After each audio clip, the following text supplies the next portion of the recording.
یا دیار بالکفتا روجاج دایک بونا حضرت مسیح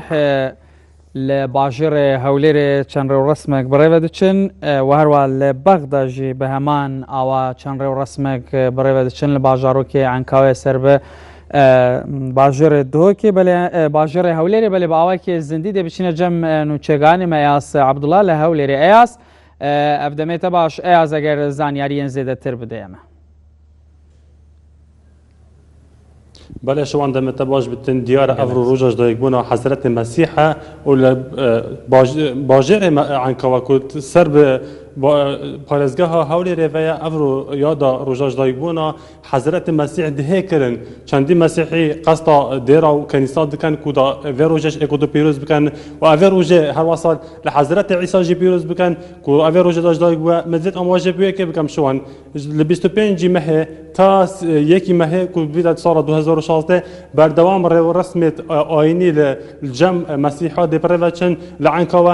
لعنكوا زيادتر جشاش كنيسان هنا كو تايبتن بمسيحيان وكو از دبيجم عنكوا تايبتن بمسيحيان و هر چند مالكين مسلمان نافان ده هنا بلي اف تاخا او اف باجيرا تايبتا بمسيحيان و شش كنيسات ده هنا تايبتن بوان و سردانا و كنيسه دكان و روجب اكودو بيروز دكان مدفت بيجم كو عيسى پیغمبر بري 2015 سال دايق بو كو مسيحي و روجه داتهن سردانا اكودو دكان و شوان هرچند لان هزن اولهيه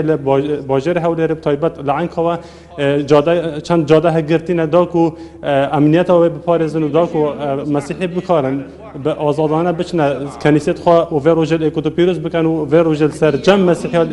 پیروز بکن و چندین گوتار هبون ناف وان مراسم دا و چندین آلین سیاسی هاتون بجدار بون و پیروزباهی مسیحیان هریم کردستان کرو و پیروزباهی توایا مسیحیان کرد سرانسر همه جهانه. بله نوچگان ما ایاس عبدالله لهولی رجلک سپاس با زانیاری انت بله